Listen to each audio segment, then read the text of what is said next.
नमस्कार दोस्तों, स्वागत है आपका वर्ल्ड हिस्ट्री के इस विजन आईक्यू चैनल पर। दोस्तों, पिछले क्लास में हम लोग जो औद्योगिक क्रांति पढ़ लिए थे, औद्योगिक क्रांति हो गया, अमेरिका की क्रांति हो गया, फ्रांस की क्रांति हो गया। तो इस क्रांति, ये जो क्रांति हुई थी, इस क्रांति के बाद क्या होता है कि यूरोप में एक राष्ट्रवाद की जागरण होता है। जागरण और एकीकरण, ये राष्ट्रवाद जो है, नेशनलिज्म, एकीकरण, ये यूनिटी, ये लोगों के अंदर आ जाती है, ये भावना आ जाती है जब ये सभी क्रांति हो जाती है। जैसे कि 19वीं शताब्दी में यानी 1800 में यूरोप में क्या हुआ था कि बहुत सारे छोटे छोटे राज्यों में बंट गया था। राज्यों में क्या होता, बंट गया था।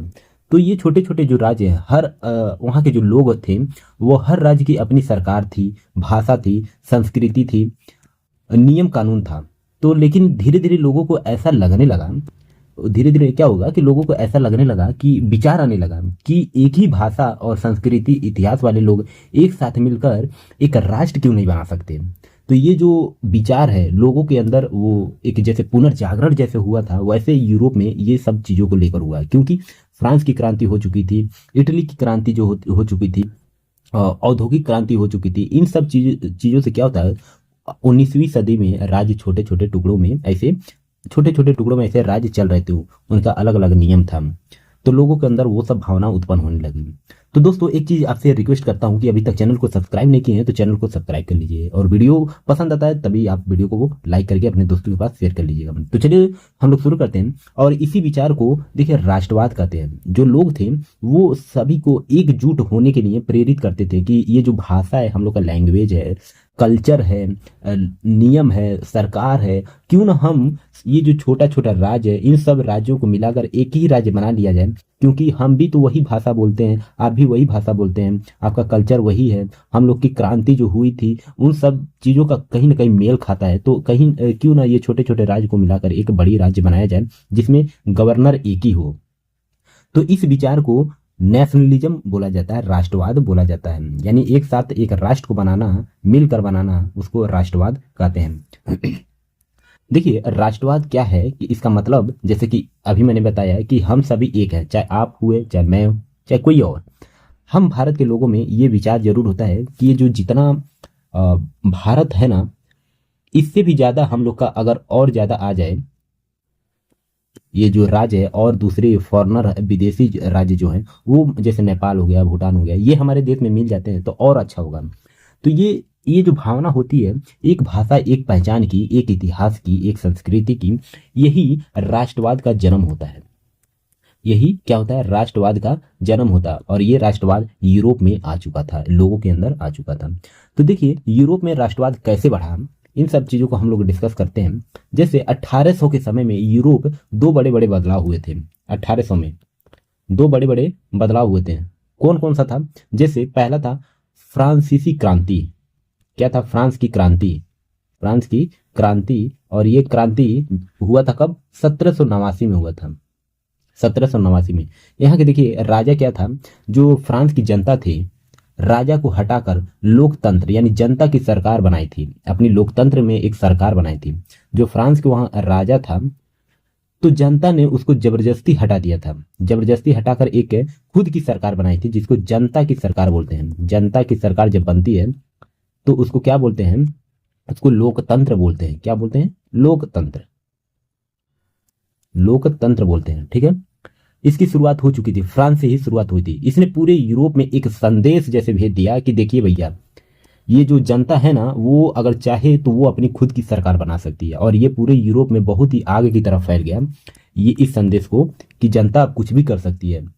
लोग अपने देश के बारे में ये सोचने लगे। यूरोप के जो लोग थे वो भी ये सब सोचने लगे, सोचने पर मजबूर हो गए कि ये जो राजा हम लोग के ऊपर राज कर रहा है, ये बहुत क्रूरता से राज कर रहा है। जो भी बोल रहा है हम लोग को मानना पड़ रहा है। क्यों ना हम लोग ये जो अपने देश में लोग हैं, इन सभी को इकट्ठा करके हम लोग भी एक विद्रोह कर देते हैं। तो ये यूरोप के लोगों के मन में भाव हो गया था। ये किसको देखकर?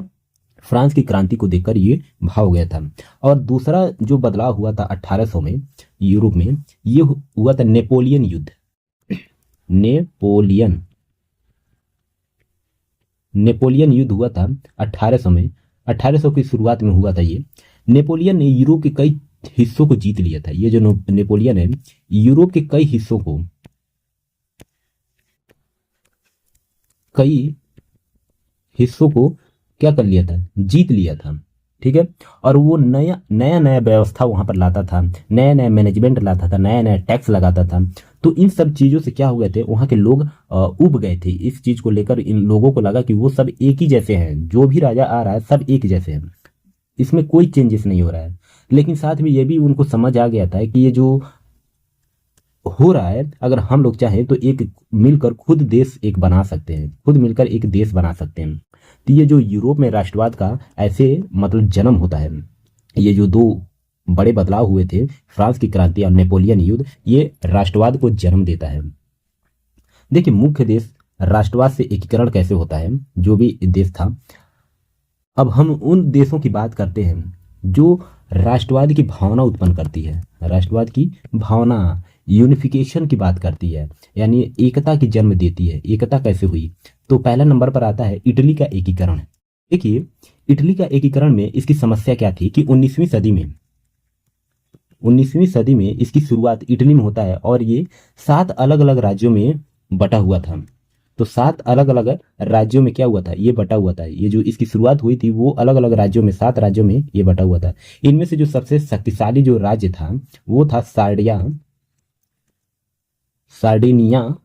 Sardinia Piedmont Piedmont.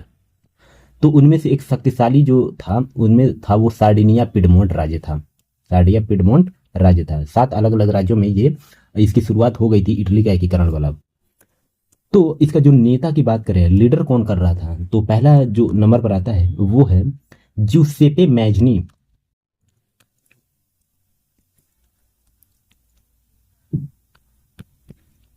सेपे Mazzini Giuseppe Mazzini, ये युवा इटली आंदोलन चलाया। ये क्या चलाया था, युवा इटली इटली आंदोलन। ये युवा इटली आंदोलन चलाया था। लोगों में क्या हुआ था, ये देशभक्ति को जगाता था, देशभक्ति की भावना ये जगा रहा था। ज्यूसेप मैजिनी ने देशभक्ति की भावना हो गई, एकता की भावना हो गई, ये लोगों के अंदर ये जगाने का काम करता था। अगला लीडर जो है वो है कावूर। कावूर, इसका नाम है कावूर। ये प्रधानमंत्री था। ये क्या था, प्रधानमंत्री था सार्डिनिया पिडमोंट का। सार्डिनिया पिडमोंट का ये क्या था, प्रधानमंत्री था। ठीक है। इसने राजनीतिक चालों से फ्रांस की मदद से कई राज्यों को मिला लिया था। तो फ्रांस के जो कई राज्य थे फ्रांस के, उनको अपने में मिला लिया था। फ्रांस के कई राज्यों को अपने में क्या कर लिया था, मिला लिया था, यानी इटली में मिला लिया था। अगला जो लीडर आता है उसका नाम है गैरीबाल्डी। गैरीबाल्डी, इसका नाम है गैरीबाल्डी। यह एक ग्रेट देशभक्त और योद्धा बोले तो ये दोनों था। एक देशभक्त भी था ये और एक योद्धा भी था। ये अपने रेड शर्ट सैनिकों के साथ दक्षिण इटली को आजाद कराया था। ये रेड शर्ट सैनिकों के साथ, ये सैनिकों का एक टुकड़ी था, उनका नाम था रेड शर्ट। उन सैनिकों की मदद से ये दक्षिण इटली, जो साउथ का इटली है, इटली, उनको क्या किया था, आजाद कराया था। आजाद करने में इसकी महत्वपूर्ण भूमिका गैरीबाल्डी की रहता है। नतीजा क्या निकलता है, पूरी अगर चीज को हम लोग देखते हैं कि जो इसके नेता भी आ गए, राष्ट्रवाद की भावना भी उत्पन्न कर दी है लोगों के अंदर, तो नतीजा ये निकलता है कि 1861 में इटली का एकीकरण होता है। क्या होता है, इटली का एकीकरण होता है। और इसका जो राजा बनता है वो बनता है विक्टर इमैनुअल द्वितीय। Victor Emmanuel second. तो इटली का 1861 में एकीकरण होता है और इसका जो राजा बनता है वो है विक्टर इमैनुअल द्वितीय, यानी सेकेंड, ये राजा बनता है।